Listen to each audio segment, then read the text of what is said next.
Jack could not adjust to civilian life. Who would have thought that, after surviving the conflicts abroad, he would end up as a mere bodyguard for the wealthy? His shrapnel wound had dealt him a cruel hand. A brave officer, he bore a scar resembling a burgundy rose with blue veins. He was deeply embarrassed by this mark and hesitated to be intimate with any woman. Besides, he loved only one woman, and she was married and devoted to her husband. Jack finished his shift, hung his uniform in the locker, and reported to his father that he had completed his duties. His father, a retired police officer, now headed the security service for a childhood friend, and Jack escorted his daughter, with whom he played a lot of times together in their childhood. Yet there weren't many outings. Sometimes they visited her father's company, her beauty salon, a friend's party, a fashion exhibition, or her father's house. Brenda spent most of her time alone in her vast home. She loved gardening, spent hours in the pool, and diligently read books in the gazebo or by the fireplace in winter. Jack couldn't understand such family dynamics. What kind of couple lived separately most of the time? But no one asked for his opinion, so he dutifully performed his duties and remained loyal to his employer. Darren Stroman, Brenda's father, was a legendary figure in the city. He was an intelligent but extremely stern man. His only joy was his beloved daughter Brenda, who was the spitting image of the woman who had died during childbirth and meant everything to Mr. Stroman. Mr. Stroman was inconsolable, but a week later they placed a tiny, sniffling bundle in his arms. The baby opened her eyes and looked at him intently. Mr. Stroman's heart did a somersault. He looked up to the sky and said, "Beloved, I will do everything to ensure our daughter grows up healthy and happy. I will dedicate my life to this little one who lost her mother so early. I will be both a father and mother to her." And he kept his word. Father and daughter were extraordinarily close. Only in her company did his heart soften. He never remarried, choosing women only for brief periods. After his wife's death, he threw himself into the business. A chemist by training, he spent all day at the laboratory. Later, he led his team. Using his knowledge and investment, he found a small chemical company, which soon became a giant in the market. Sometimes Darren Stroman himself thought that the rapid growth of income, the smiles of fortune, all this was given to him from above as compensation for enduring the greatest loss in his life stoically. Heaven now paid him a kind of compensation for moral damages. Business was booming. Over several decades, when his small firm had grown into a solid holding company, Darren Stroman had hardened. He became arrogant, kept everyone at a distance, stopped trusting people indiscriminately. His position demanded it. He literally covered himself with this ironclad armour, shutting himself off from the world. He lived only for Brenda and his company. So everything seemed to be going smoothly for Mr. Stroman until misfortune knocked on his door again, dark and inevitable. Brenda fell seriously ill. By that time, she had been happily married to Colin for 8 years. She had fallen in love with him at first sight, the moment her bodyguards turned away slightly. Why were there bodyguards everywhere? The reason was basic. During those tumultuous 90s, Darren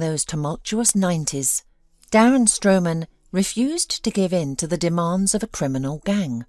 He was firmly convinced that he should not share his profits with anyone except state. Such defiance did not sit well with the gangsters, and they crudely attacked the car in which Mr. Stroman and his daughter were travelling to an entertainment centre. At that time, he did not have a reliable security service. Only a driver accompanied them. The result was a scare for the girl, several bullet holes in the upholstery, and a ruined mood. Mr. Stroman was not easily intimidated. He arranged a meeting with the right people and somehow reached an agreement. Since then, Brenda always left the house accompanied by her bodyguard. That's how her childhood and youth passed. That's why everyone avoided her at the university, except for Colin. He bravely sat next to her at a seminar. And then, unheard of, he suggested they skip class, leaving through the back staircase. What an exhilarating adventure it was! They managed to eat their fill of ice cream, go to the movies, and return in time for the last class. Brenda had never experienced such an exciting day. She became instantly and irrevocably attached to Colin. They became marvellously skilled at confusing the guard, and thanks to this, they watched all the movies at the nearest cinema, skipped classes to go to the city beach, and explored all the cafes and pastry shops in the area. They both passed their exams with much lower grades than usual, skipping too many classes. So it wasn't surprising that, looking at all this, Mr. Stroman sat his now new and incomprehensible daughter in a chair and asked, "Is there something I don't know, Brenda? You've changed so much. Your eyes are shining, you're smiling. I get the feeling you're not even listening to me now. You're lost in the clouds somewhere." Brenda jumped up from her chair, wrapped her arms around her father's neck and declared, "You know, Daddy, I'm in love. I know for sure that he is the one destined for me by fate." Mr. Stroman tried to cool her enthusiasm slightly. "Are you planning to introduce us? And when did you even find the time to meet the man of your life? You're always at your classes. Or am I mistaken?" Brenda joyfully twirled around the room. "Colin and I sit together in all the lectures and seminars. We go to the cafeteria during breaks. We've been inseparable for months now. Thankfully we're in the same group. Only our foreign language classes are different. Daddy, when can I invite Colin over for dinner? Or maybe even for lunch on a weekend? You'll instruct the chefs to do their best, won't you?" Brenda's voice rang with such happiness that Darren immediately understood. His girl was truly in love, heart and soul. All that remained was to meet the object of her affection and have his security service thoroughly investigate the young man. What did he want from his daughter? What were his intentions? His people knew how to scrutinize an individual meticulously. Colin's background revealed no dark spots. He came from a simple middle-class family and was an only child who received all his parents' love. His record was straightforward: kindergarten, school, university. No blemishes. Mr. Stroman considered the situation from all angles.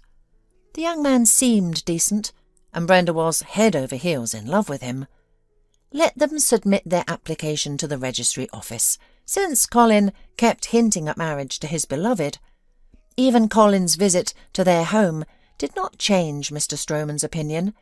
He was cultured, polite, attentive to his girlfriend and the elder generation. The wedding was set for the upcoming summer.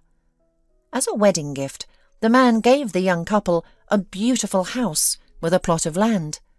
However, the father's views on security matters remained unchanged. A reliable bodyguard was assigned to Colin to keep a close eye on the new son-in-law. Brenda also continued to go nowhere without her escort. The married life of the loving couple flowed smoothly. A couple of years passed carefree and joyful. Now Colin was not shy about spending his wife's money, as he had been at the beginning of their relationship. He grew accustomed to expensive clothes, foreign resorts, servants in the house, and the prestigious car Brenda had given him for his birthday. Mr. Stroman viewed his son-in-law's innocent pleasures indulgently. After graduating, Colin and Brenda started working in the legal department of the family company. They mutually decided not to think about children for now. Their plans included seeing more of the world and advancing in their careers. Lately, Colin increasingly prioritized the latter. He received his first promotion and began travelling frequently on interesting business trips to the mining sites. He learned to evade surveillance, as he called the constant presence of his bodyguard. Brenda quickly began to lose the interest in her position as a lawyer. She honestly told her father, "Daddy, I earned this degree mainly because you wanted me to have a solid education.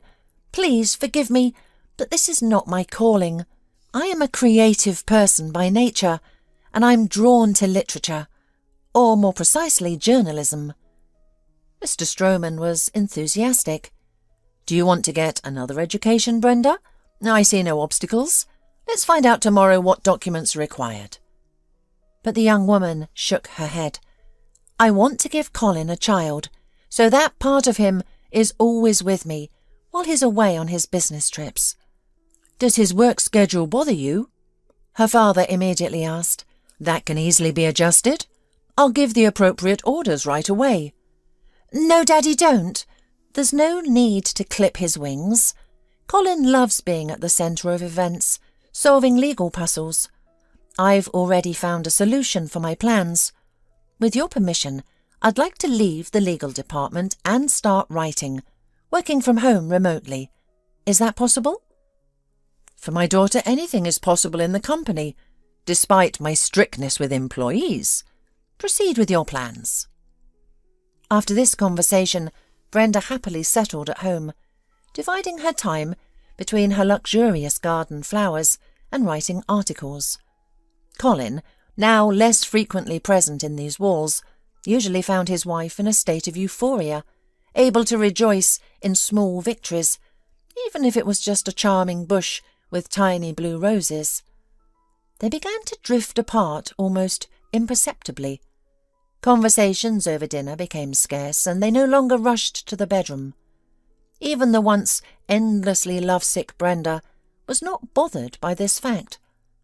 After a quick dinner, she would return to her computer, while Colin would bury himself in his phone or lazily watch football on TV.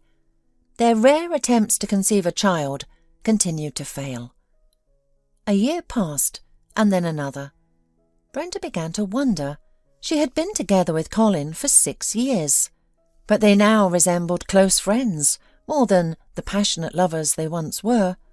Only during their trips, perhaps on tropical islands, did their former feelings reignite, fueled by the romantic atmosphere. After returning from one such trip, Brenda decided to address the issue head-on. "Darling, don't you think we should both get checked out? We've been together for so many years, but I still haven't been able to have a child. After our return, will you go on another business trip, or can you visit the medical centre with me?" Colin froze. He knew for certain that there was nothing wrong with him. Far away in a distant state, he had started a second family, where a rosy-cheeked toddler, his son, was growing up. Colin had mastered the art of evading his security detail. During one of his business trips, a couple of years ago, he met another woman. Unlike Brenda, more down-to-earth. Colin was not ready to lose the opportunities that came with being married to a very wealthy woman. Fortunately, his father-in-law and wife never monitored his expenses. The income of a successful lawyer in a large company was more than enough to support that woman and their child. Colin was content with his arrangement. He was not frightened by his double life, nor was he burdened by guilt. Many men did the same. Why should he be any different? Of course, Colin did not reveal any of this to Brenda. Instead, he assured her, "Schedule us for any time convenient for you. I'll try my best. Just keep in mind that I have already had 2 business trips planned for the next month. We need to coordinate the doctor's appointment with my work schedule."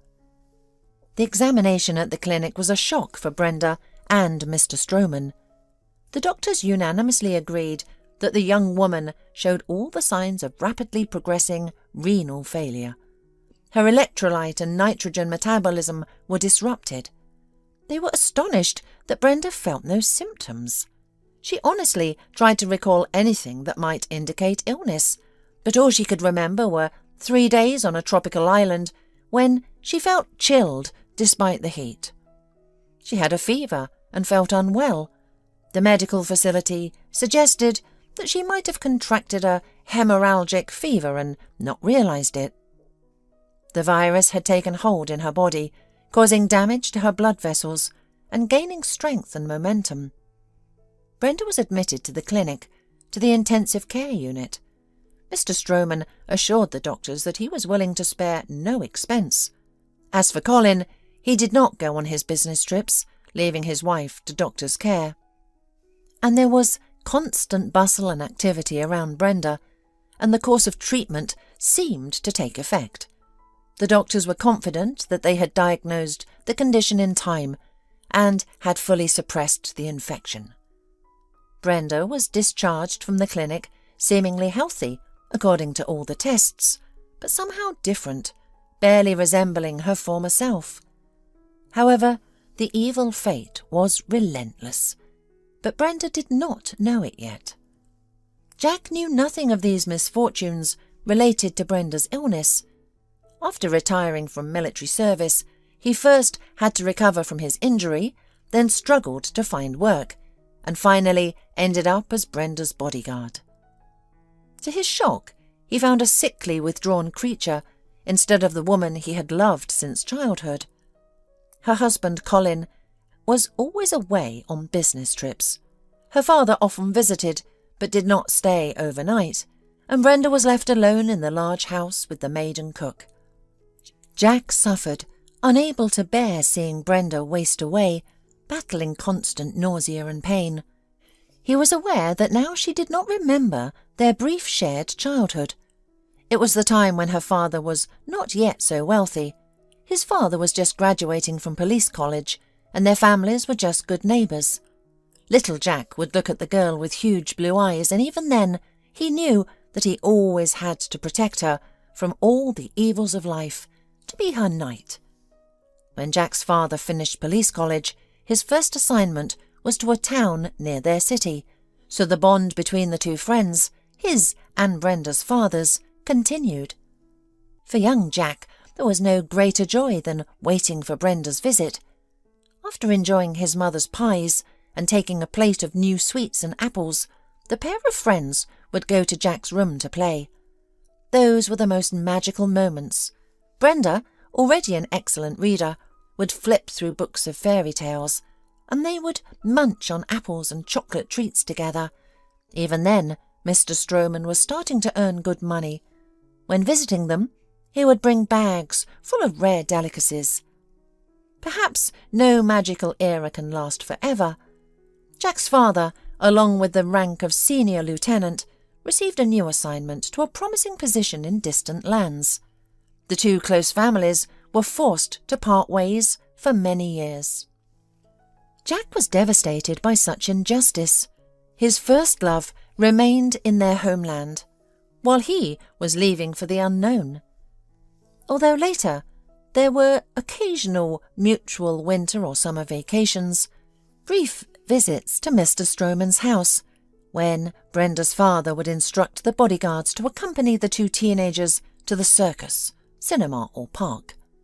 But Brenda at that time was always engrossed in books. She would grab Jack's hand, shake him, rush somewhere, or stand silently in front of another printed edition. She constantly puzzled Jack with her unpredictable behaviour. She was a hopeless dreamer.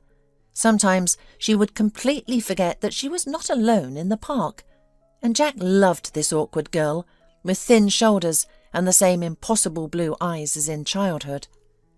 She had no idea about his feelings then, and she did not know about them now. Why bother her soul when she was already married and so seriously ill? Jack never even hoped that fate would bring them together as a couple. He served her loyally and silently, considering it his destiny. On that day, it happened that almost all the servants in the house had errands outside its walls. Brenda was trying to write something in the gazebo on her computer, but she felt nauseous again, and the pain was almost unbearable, even after taking her medication. She already knew that the infection had not been eliminated. It had only slowed down, gripping her with a deadly hold. It was relentlessly leading her to renal failure, for some reason not affecting her other organs. It was as if the infection had chosen a single target, slowly but meticulously attacking Brenda. Mr. Stroman mobilised all his connections, promising any reward to anyone who could help rid her of this affliction. And one promising solution was found: to find a donor who would share one of their kidneys with Brenda. But even here, there was a catch. Mr. Stroman immediately took all the tests and turned out to be an unsuitable candidate for his daughter in this regard. They were physiologically incompatible for such an operation. Mr. Stroman tripled the reward to astronomical heights. Colleagues of the patron, strangers from the medical records, all his bodyguards, even a business partner who had lost his son and wanted to help, took the tests. All were unsuitable. Reluctantly, Colin also underwent the examination. To his relief, he was not a suitable donor, but he managed to display his devotion and love. Mr. Stroman was pleased with his enthusiasm, and Brenda was so tired of all these experiments that she almost gave in to the inevitable. She knew her days were numbered. She shared this with the seemingly deeply grieving Colin, who, after hearing this news, did not go on business trips for a month. He stayed home with her, but this brought no relief. When he finally left, Brenda crossed herself. She vividly remembered a phrase she had once come across in a woman's magazine: "A sickly wife is not good for life." She clung so tightly to these words, drumming them into her head, that in Colin's presence she turned into a stoic tin soldier. She secretly took handfuls of pills when he wasn't looking, and engaged in a flurry of activity around the house. Jack observed all her efforts during his shifts and was deeply troubled, constantly thinking, "I could never forget her all these years. And she loves her husband so much that she would never even look in my direction. Well, I don't need any other woman anyway. I will be with her to the end, even as her bodyguard." Even now, after patrolling the perimeter of the house, he decided to check on Brenda in the gazebo. She was pale, holding her hand to her mouth, and he immediately understood that she was feeling nauseous. She gestured for him to leave, embarrassed, not wanting him to see her in such a pitiful state. But he did not leave. Even later, he could not explain what came over him. He suddenly lifted the flaps of his service jacket, revealing a grotesque reddish scar of considerable size on his right side. "Brenda, no one but my parents and doctors have seen this disfigurement. Now I have shown you what embarrasses me the most in life. I trust you because I believe that friendship has no expiration date. We have known each other since childhood, even if you don't remember it. Allow me to be by your side, like when we used to steal candles and apples from the bowl, and you read me fairy tales. A person must have a friend they can trust unconditionally. I want to be that friend for you." Jack wanted to add something more. At that moment, Brenda felt even worse. She rushed to the toilet, but it was too late. She had to resort to the bushes nearby. She nodded to Jack to leave as she ran, but he did not think to do so. A couple of minutes later, he stood calmly beside her with a clean bowl and a jug of water. Brenda felt very ill, but she suddenly remembered Colin, who during her bouts of vomiting would demonstratively close the bathroom door to block out any sounds. Meanwhile, Jack poured water from the jug onto the towel and wiped Brenda's face before offering his hand to lead her back to the gazebo. Seating her on the sofa, he looked into her eyes. "We didn't finish our conversation, Brenda. Think about my offer. I will be anything for you. An assistant, a confidant, a companion, your shadow. It's not right that you spend so much time alone." Brenda had no strength to respond or think about anything. The seizure had taken all her energy. When her father visited that evening, Brenda agreed to another hospitalization. Jack insisted on guarding her room. Who knows what might happen? It was better not to have strangers bothering her. Mr. Stroman surprisingly agreed. Now Jack could be by his beloved's side all day. He protested when someone else from the security team replaced him late in the evening. Gradually, Jack grew a bit bolder. He started visiting Brenda in her room, and they talked a lot. He even began to feel that she was a little better, that he was distracting her from the constant pain. Mr. Stroman usually appeared in the evening. He sat with his daughter for a long time, not knowing what else to do. The situation with the donor was not improving. Everyone who tried to profit from someone else's misfortune or help was still not a match. As for Colin, he spent all his time on his endless business trips. Surprisingly, his presence, for some reason, now only irritated Brenda. There was something ostentatious about his care. It seemed like he was putting on a mask and enduring his sick wife, who was no longer of any use to him.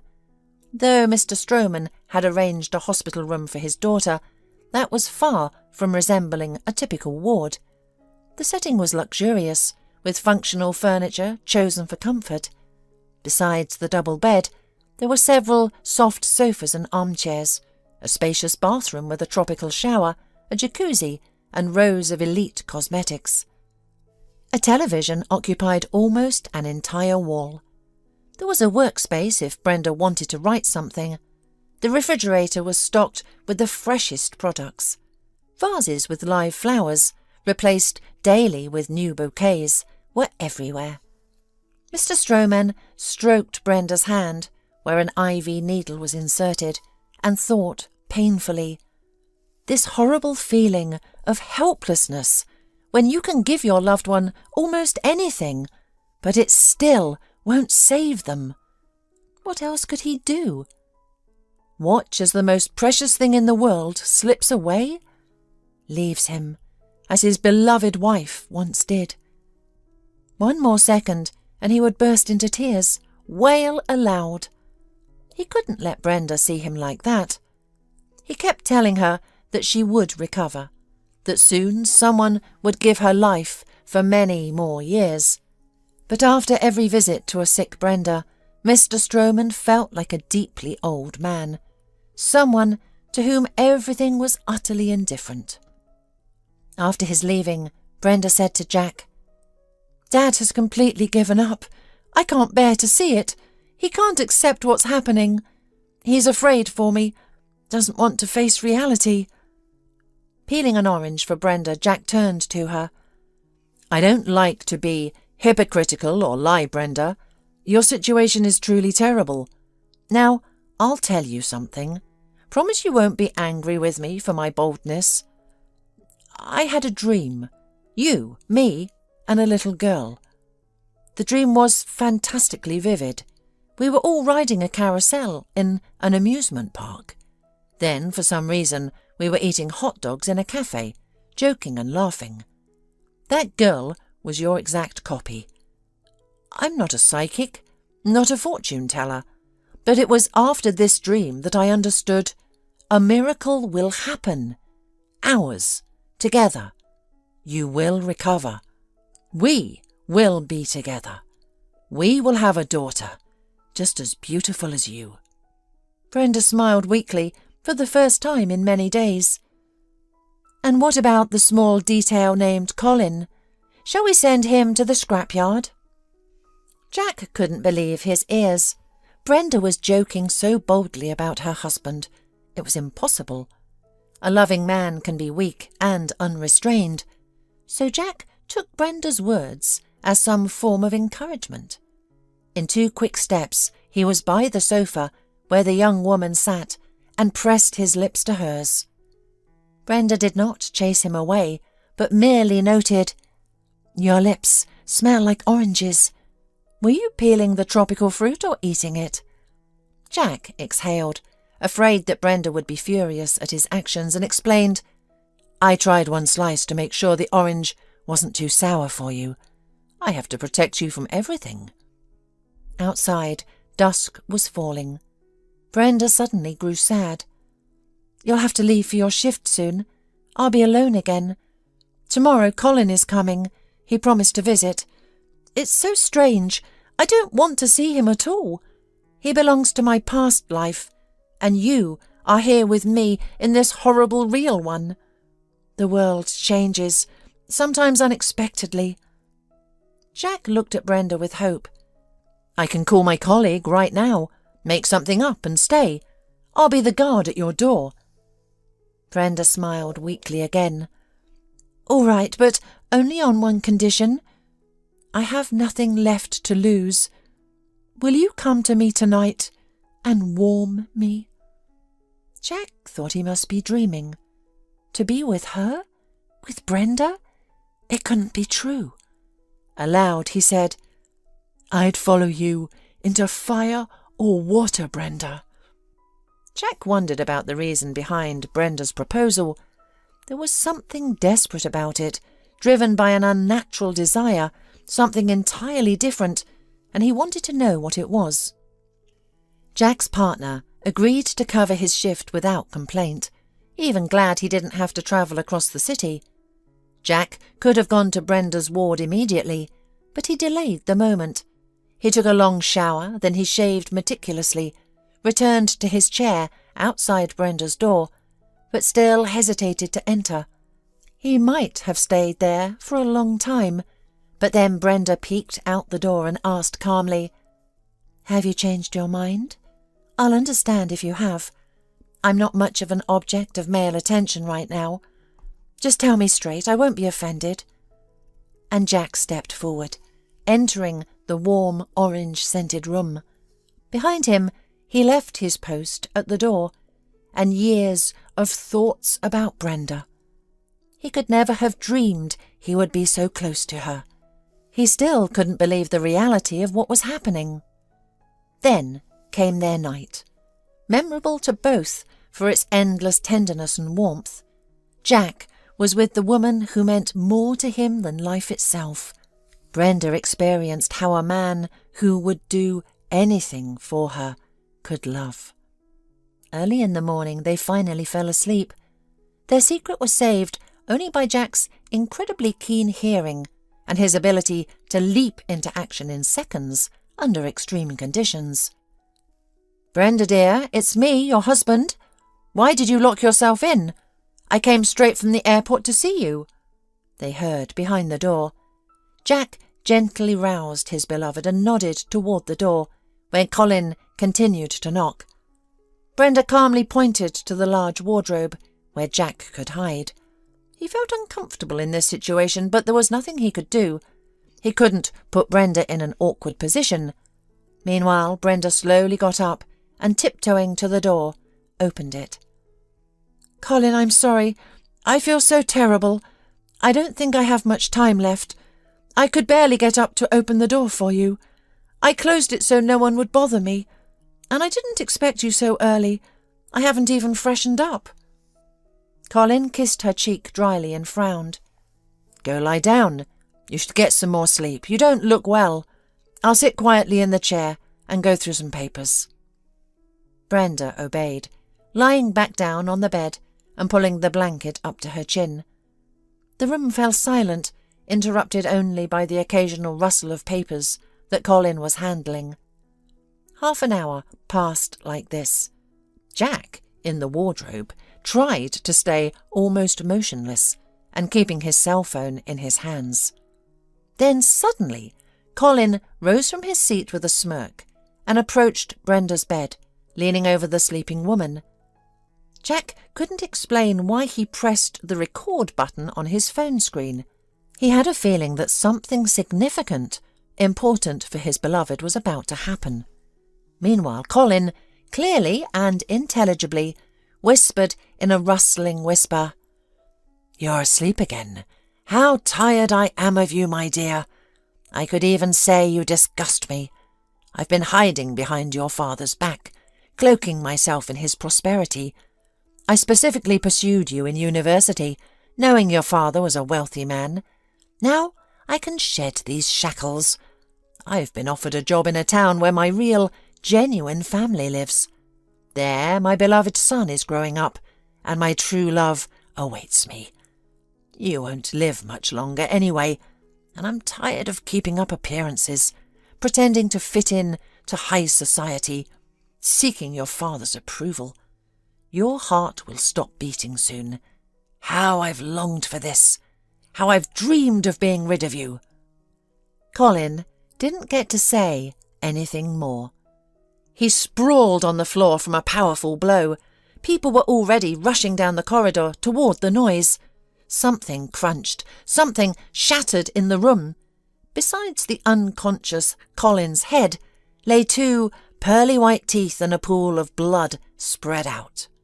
He was unconscious, but a sinister smile remained frozen on his face. Brenda jumped out of bed and embraced Jack. "I heard everything, my dear. It turns out this scoundrel never loved me, but now I won't feel so bitter about leaving. I've met you. However many days we have left together, they will be my happiness." Jack himself called Mr. Stroman, dryly reporting, "There's been an incident at the hospital. It would be better if you came in person. Don't worry, Brenda is fine, but the situation requires your presence." The father appeared at the hospital half an hour later. He quickly assessed the situation, listened to the recordings from Jack's phone, and embraced Brenda, who was clinging to Jack.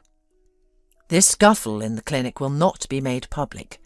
Thank you, Jack, for being with her in this difficult hour." Mr. Stroman walked down the corridor crying. It wasn't hysteria. Tears just streamed down his face, and he couldn't stop them. He had taken Jack out of the room for now, promising Brenda he would return him to his post by evening.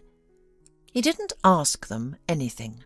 With some inner sense, he immediately understood that this man, now following him, truly loved his daughter.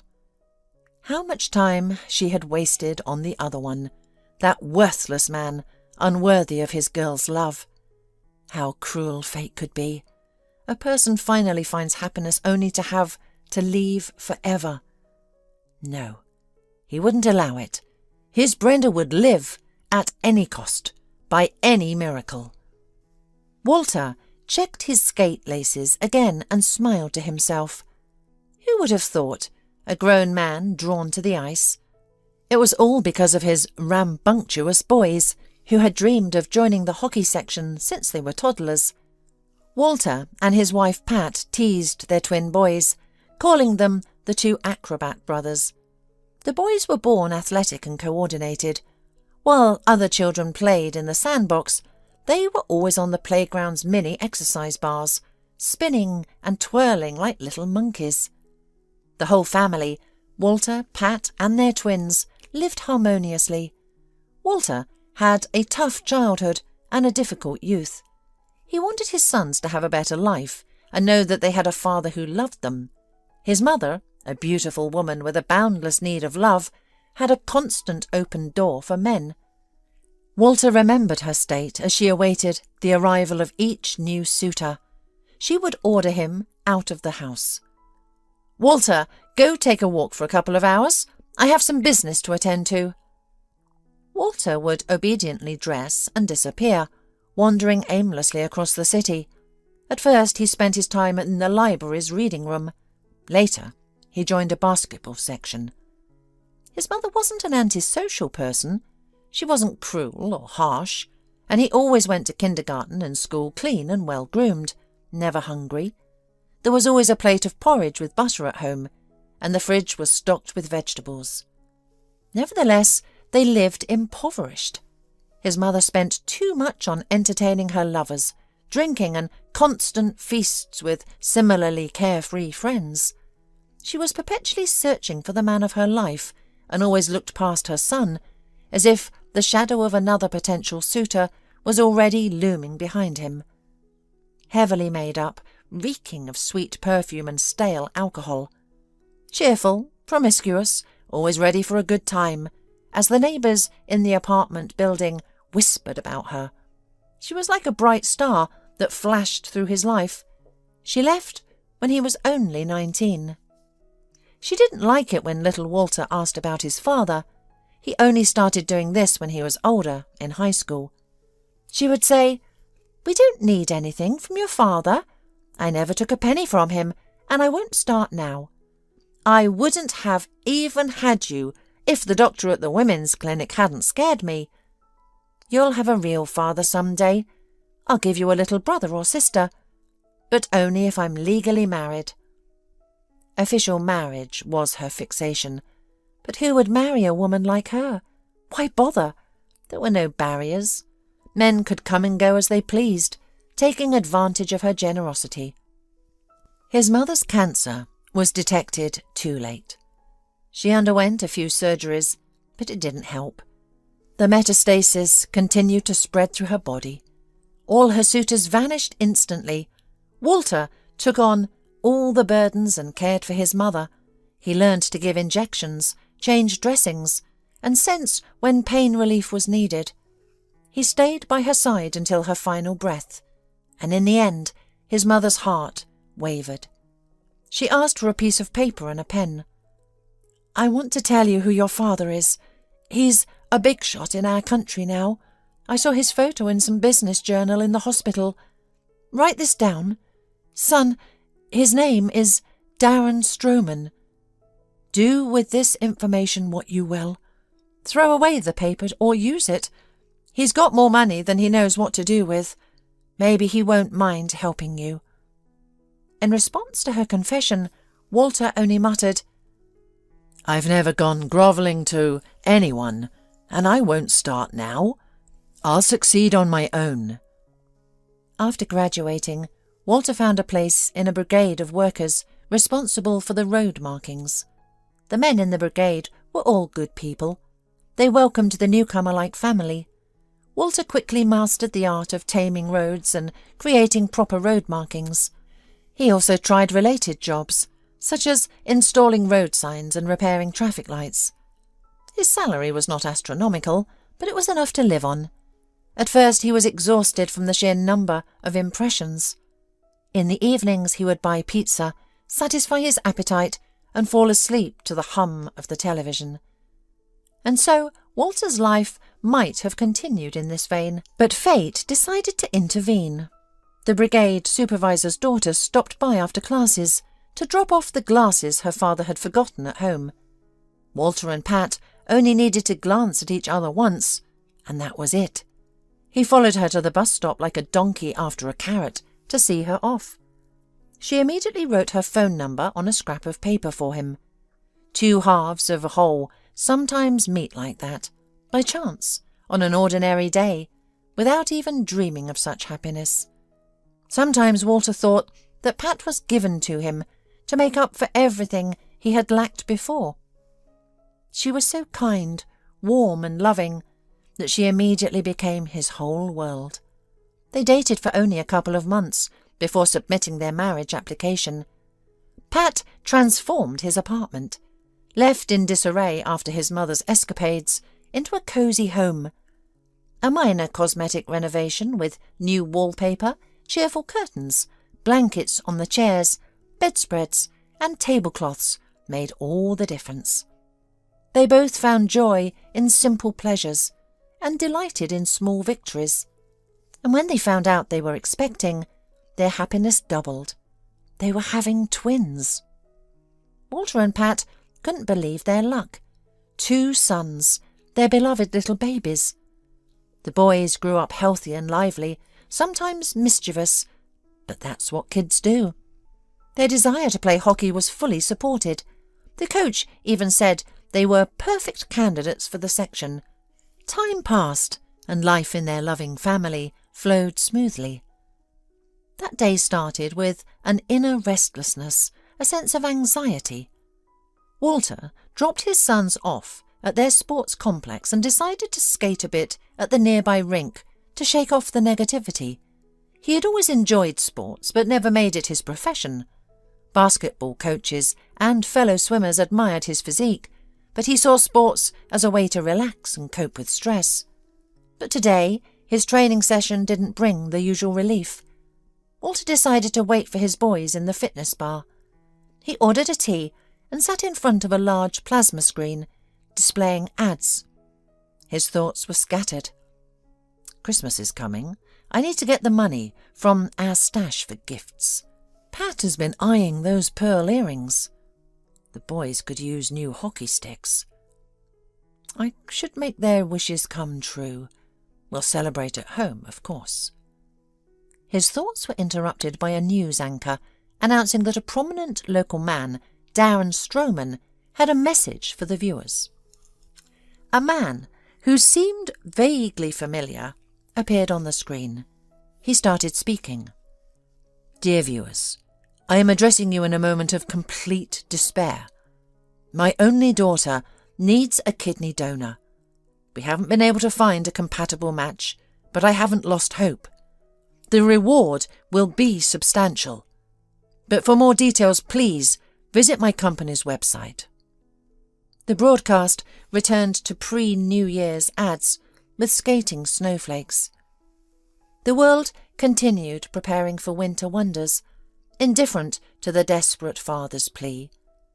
Walter checked his feelings. No, he felt no malice towards his biological father or his half-sister. He didn't seek revenge or wish them harm. He returned home thoughtful, which didn't escape Pat's notice. What's wrong, dear? You're not yourself, she asked. Walter frowned. Remember I once told you who my father is? He's in big trouble, so big that it's on TV. It's serious and most likely hopeless. Pat knew her husband well. She loved him more than life itself and understood him implicitly. She asked the right question. How can we help him? Walter explained the situation with his half-sister needing a kidney donor. Pat didn't protest or show any distress. Instead, she asked, Do you think you might be a match? Have you considered that living with one kidney will have certain restrictions?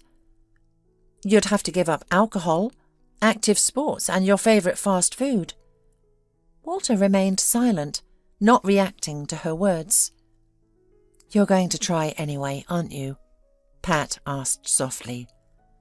Yes, it's decided. I'm sorry, but I can't do otherwise. Walter spent the entire next day at the clinic. A couple of days later it became clear that he was an ideal match for Brenda. He didn't hesitate for a moment. As he left the hospital, he said only one thing. Tell Mr. Stroman that I refuse the reward for the operation. I will only agree to his covering the costs of the procedure and my subsequent rehabilitation. This is my condition. Otherwise, there will be no deal. Mr. Stroman sat in the gazebo. The past 2 months had been extremely challenging emotionally. Just as he had lost all hope, the clinic called. They informed him that a suitable donor had been found. The transplant would take place in 3 days. Mr. Stroman understood that his daughter would not be perfectly healthy. Moreover, the doctors warned him that they could only guarantee her 10 to 15 years after the transplant. And besides, it might not be fully accepted, and there could be complications. From this disjointed monologue by the attending physician, Mr. Stroman grasped the main point. Brenda would live. This could last more than 10 years. During this time, medicine would undoubtedly advance. A new solution to extend his daughter's life further would be found. At this moment, the head of his security service appeared before him with a report. You asked me to find out if the donor and Ms. White are namesakes or relatives, and I have some very interesting news for you. Yes, Walter is the son of Ms. White, whom you knew when you were young. In fact, I took a DNA test, and there's a 99% chance he's your son. His perfect match with Brenda is not a coincidence. After a long silence, Mr. Stroman asked only one thing. "Have you compiled a full dossier on my son? Is everything indicated in detail here?" "Undoubtedly," reported the man. He was already prepared and about to leave, his report complete, but Mr. Stroman stopped him with a gesture and added, "By the way, tell Jack that he can continue his relationship with Brenda. Enough of these secrets. I can see how Brenda always waits for his shifts. Now, when she got rid of that scoundrel Colin, who knows, we might even become relatives. I have no objections." 2 weeks later, Mr. Stroman stood by the window on the second floor of his house, watching as Walter and his wife walked down the path. The conversation between father and son had not been easy. Walter flatly refused to accept any gifts, rewards, or presents from him. "Don't you understand? I did this not for you, but for my sister.